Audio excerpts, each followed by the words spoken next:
የምስራች እንኳን ደስ አላችሁ። በማዕዶት ጉዳይ ያለቀሳችሁ፣ የተጨነቃችሁ፣ የጸለያችሁላት፣ የደወላችሁላት፣ የአቅማችሁን ገንዘብ የረዳችሁ በሙሉ እንኳን ደስ ያላችሁ። ሁለት የምስራች ነው የምነግራችሁ። አንደኛውና አስደናቂው የምስራች ማዕዶት ለሕክምና ያስፈልጋታል የተባለውን እኛ ዝቅተኛውንም ከፍተኛውንም ጣራ ነግረናችሁ ነበረ። ኢትዮጵያውያን እህታችን ማዕዶት ወደ ህንድ ሀገር ሄዳ ምርመራዋን አድርጋ ቁርጡ እስከሚታወቅ መነሻ የሚያስፈልገን በትንሹ $10,000 ነው። እግዚአብሔር ግን አዲስና ያልተጠበቀ ነገር አድርጓል። ይሄን የምስራች እኔ እንግዲህ ልነግራት ነው። አሁን ወደ ሆስፒታል እየሄድኩ ነው። ግን እሷም ራሷ ቀድማ አውቃው ከሆነ ምንም ማድረግ አልችልም። መረጃው ይደርሳታል ብዬ አስባለሁ። ዛሬ ወደ ሆስፒታል እሄዳለሁ ማለት ነው ማዕዶት ጋር። ኮመንት ላይ የመጀመሪያውን የሷን ቪዲዮ ስታዩ ምን እንደተሰማችሁ እባካችሁ ንገሩን። ቀጥታ ወደ ጳውሎስ ሆስፒታል ጉዞ ጀምረናል።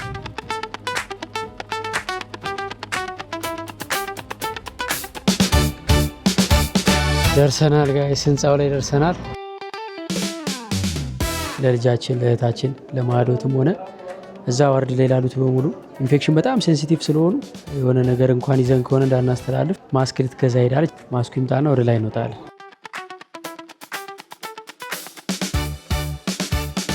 ከዚህ ሆስፒታል በጣም ግርም ያለኝ ነገር ህፃናት ክፍሉ ጋር ሲመጣ ያለው ድባብ ይለያል። የሆነ ዓለም አቀፍ መዋለ ህጻናት ውጭ ሀገር ያለ መዋለ ህጻናት ምናምን ነው ይመስለው ነው። እርግጥ ንቧ ትንሽ ሰው ነው የምትመስለው እዚህ ጋር። ይሄ ደግሞ ኤንጅልስ እዚህ ጋር ሰው ሲገባ ክንፍ ያወጣል ማለት ነው። ወስማ ህፃናቱ ይሄን ሲያዩ ነው የሚድኑት። ገና ሰላም ነው። እዚህ እንትና ጋር መተን ነበር ማዕዶት ጋር ንግባ። እሺ ቴንክ ዩ። አልኮል እጃችንን ሙልጭ አድርገን በአልኮል አጥበን ነው የምንገባው። ጤና ይስጥልን። ሰላም ነው። አልኮል ነገር ለእጃችን እስቲ። አንበሳው ደህና ነህ? ማነው ስምህ? ጌታሁን። ከኔ የመጣው እዚህ አንተ ታመን የመጣው ወይስ ቤተሰብ ታሞ ነው? አይ እኔ ታመን። ምን አመመህ? ካንሰር። የደም ካንሰር? ነስር ይነስርሃል። እግዚአብሔር በምሕረቱ ጎይ ድንግል ማርያም ትዳብስሽ። አይዞህ አባት፣ እግዚአብሔር ካንተ ጋር። ማዕዶትን ታውቃታለህ? እኔንም ታውቀኛለህ?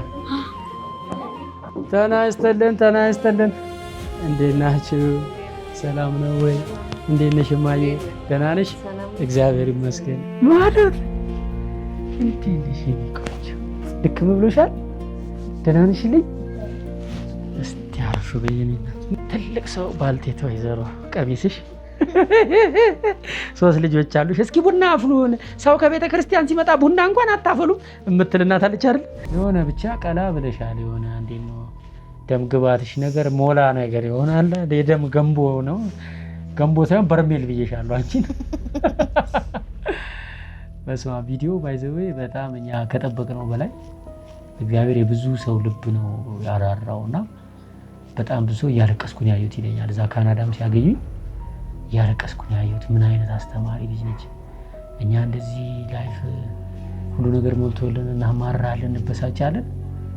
የእሷ ጥንካሬ የእሷ እምነት በቃ ገደለችን ምናምን ይላል ሰው።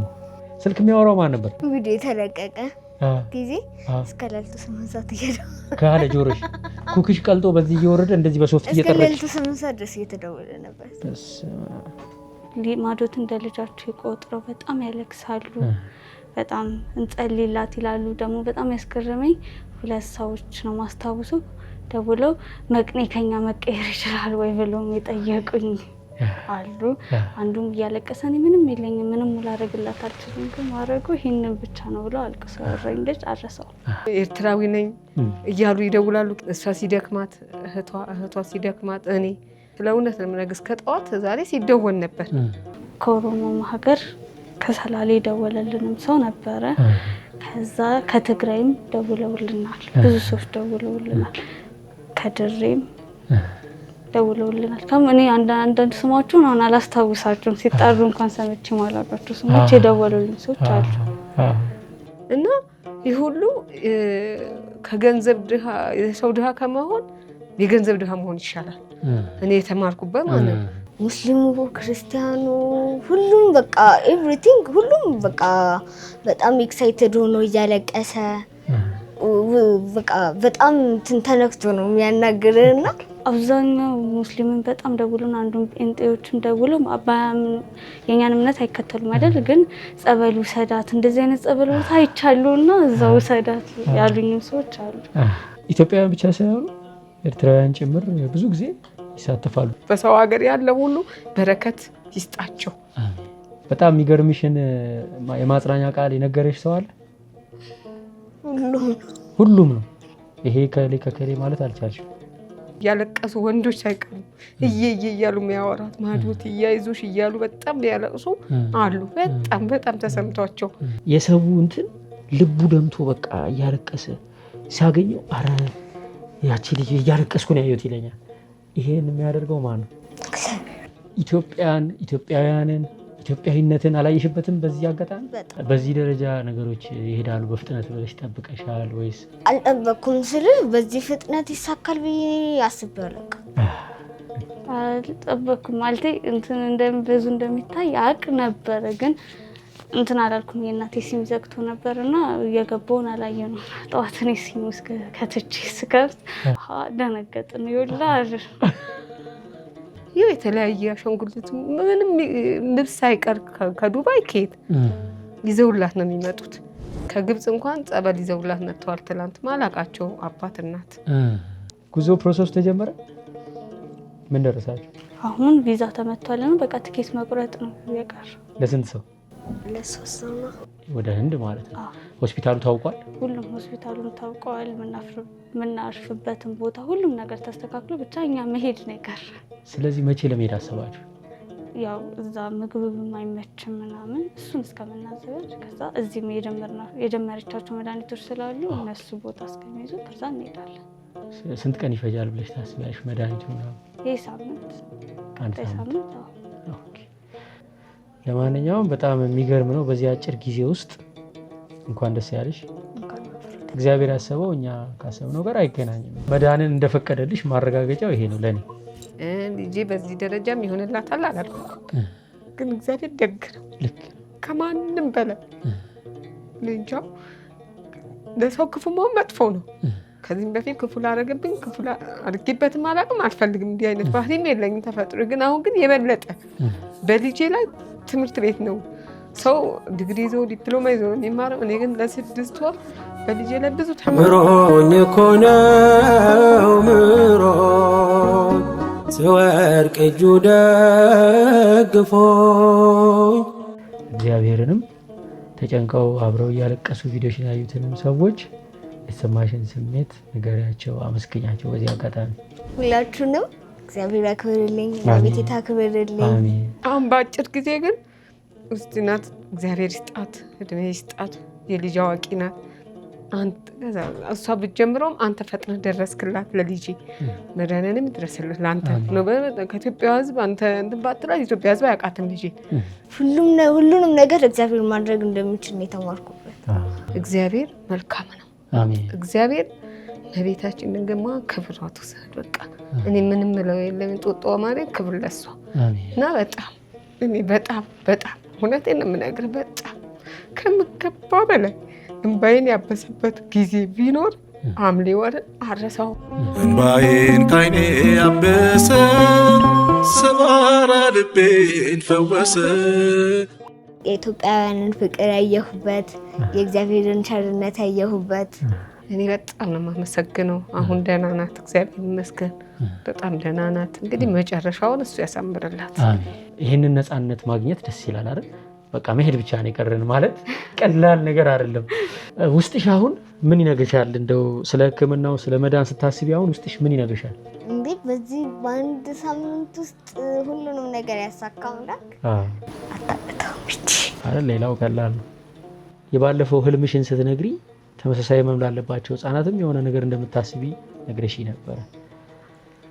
አሁን ላይ ባለሽበት ሁኔታ ሆነሽ ለሌሎች ያንቺን እድል ላላገኙ ህፃናት ምን ትመኝላቸዋለሽ? በዚህ ጥቂት ጊዜ ውስጥ የኔን ነገር ያሳካው የእነሱንም እንዲያሳካላቸው እነሱንም እንዲምራቸው ስለ ከኔ የሚያንሱ ገና ከእናታቸው ሆድ እንደወጡ በዚህ ህመም የሚያዙ ህፃናት አሉ። ብቻ እግዚአብሔር እንዲምራቸው ነው የምመኝላቸው። ከመድኃኒት አንስቶ ከምርመራው አንስቶ ከመጀመሪያ ምርመራው አንስቶ አብረውኝ የቆሙትን ሁሉ በጣም ነው የማመሰግናቸው። በዚህ አጋጣሚ ክሜ እግዚአብሔር ፈቅዶ ከዳንኩኝ ለህዝቡ ግንዛቤ መፍጠር ፈልጋለሁ። አንዳንድ ሰው ካንሰር የሚጋባ እንደ ጉንፋን የሚጋባ ምናምን የሚመስለው ሰው አለ። ከዛ ማይድን የሚመስለው ሰው አለ። ካንሰር አሁን በአሁኑ ጊዜ እንደ ጉንፋን ሆኗል። ታውቃለህ? እንደ ጉንፋን ሆኗል። በቃ ሁሉም ሰው እየተያዘ ነው። እዛ አሁን እኔ ነበርኩበት ክፍል ራሱ አልጋ እያጡ ነው ልጆች ምናምን እና ስለዚህ ለሰው ግንዛቤ መፍጠር ፈልጋለሁ። እግዚአብሔር ከፈቀደልኝና የአበባ ቢዝነሴም ከተሳካ ከሀገር ስመጣ በቃ ሁሉም ነገር ከተሳካልኝ ከተስተካከለልኝ እነዚህን ህፃናት በአቅሜ መርዳት ፈልጋለሁ። ስለዚህ እግዚአብሔር ማዳኑን ጀምሯልና በሚያስደንቅ ማዳን ውስጥ አልፈሽ ቅድም እንዳልሽው ነገ ለብዙ ህፃናት ድምፅ እንደምትሆኚ ትልቅ ፋውንዴሽን እያቋቋምሽ ብዙ ህፃናት በነፃ የሚታከሙበት ትልቅ ስራም ልትሰሪ ትችላለሽ። እግዚአብሔር ያውቃል እና ከዚህ በኋላ ደግሞ መጠራጠር ጭራሽ ማቆም አለብን። እግዚአብሔር መጨረሻዋ ደስታዋን ደግሞ ያሳያል። አሜን። የመጨረሻዋ ህልም ሆኖ ልትቀር ያሳያል። አሜን። ሁላችሁም በጣም ነው የማመሰግነው። እግዚአብሔር ይስጥልኝ፣ መቤቴ ታክብርልኝ፣ ብድር መላሽ አድርገን። አሜን። በጣም ነው የማመሰግነው። እሺ፣ ሀገራችን ሰላም ይሁን። አመሰግናለሁ። በጣም አመሰግናለሁ። እሺ፣ እግዚአብሔር ይስጥ፣ ክብር ይስጥ። ያው ከዚህ በኋላ ደግሞ የእርሶ ምኞት ተሳክቶ እሷም በሙሉ ጤንነት ላይ ሆና ደግሞ ለምስጋና ከኢትዮጵያ ሕዝብ ጋር እንገናኛለን ብዬ ነው የማምነው። እግዚአብሔር የተመሰገነ ይሁን። የተወደዳችሁ እንግዲህ እግዚአብሔር ክብር ምስጋና ይድረሰው። ተአምር ተሰርቶ አይተናል። በዘመናችን እጅግ በጣም የሚያስደንቅ ተአምር አይተናል። ለቅሷችሁ፣ ጸሎታችሁ፣ ፍላጎታችሁ፣ ልመናችሁ ሰምሯል፣ ተሳክቷል። እያንዳንዱ ሰው የራሱን ጠብታ ነው ያደረገው። አንዳንድ ሰዎች በጣም ትንሽ ብር የሰጡ ሰዎች አሉ አይደል? የሆነ ሰውዬ 50 ብር ሰጥቷታል ለማዕዶት። እያንዳንዱ ሰው ያደረገው ጠብታ 50 ብር፣ 100 ብር፣ 20 ብር ተደማምሮ ግን ዛሬ ለሕክምና የሚሆናትን በቂ ገንዘብ አግኝታለች። እግዚአብሔር ይስጥልን፣ መድኃኒዓለም ያክብርልን። ለማንኛውም ዛሬ ምሽት እንደዚህ ሳልዘጋጅ የመጣሁት ለምንድነው ታውቂያለሽ ማለት ነው? አሁን ምሽት ከምሽቱ 6 ሰዓት ላይ ደግሞ ወደ ጀርመን ሀገር በረራ አለኝ። ለምን? ይህን ካላወቅሽ እንጣላለን። ለምንድን ነው የሚሄደው? ዶንኪቱን መከታተል አቁመሻል? አላውቅም። እሺ ለምንድን ነው የሚሄደው? ጀርመን ንገሪኝ። ለቤተክርስቲያን ብሎ ለማሰባሰብ ነው። እውነትሽን ነው። ጀርመን ሀገር ሄዳለሁ። በጣም እርዳታሽ ያስፈልገኛል። እንዴት? አንደኛ ቲክቶክ ላይ ቪዲዮ ሰርተሽ ሰው ላይቭ እንዲመጣ ዶንኪቲው ላይ ጥሪ ማቅረብ አለብሽ። ምክንያቱም ይሄ እንደ ኖርማል እንደ ሌሎች ኬዞች በብር አይደለም የሚሰበሰበው፣ በዩሮ ነው። 1.2 ሚሊዮን ዩሮ ነው በ7 ቀን። በኢትዮጵያ ወደ 200 ሚሊዮን ብር ከዛ በላይ ማለት ነው።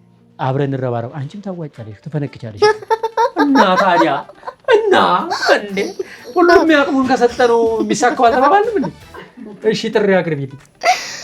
ሁላችሁም ዓለም ውስጥ ያላችሁ ሰዎች ሁሉ እሺ ኦገስት 4 በዶንኪቲው እንገናኝ። በጀርመን ሀገር ለሚገዛው ለታላቁ የኢትዮጵያ ኦርቶዶክስ ተዋሕዶ ቤተክርስቲያን ገዳም ለኢትዮጵያ ኦርቶዶክስ ተዋሕዶ ቤተክርስቲያን ገዳም እኔ 1 ሚሊዮን ብር ሰጥቻለሁ።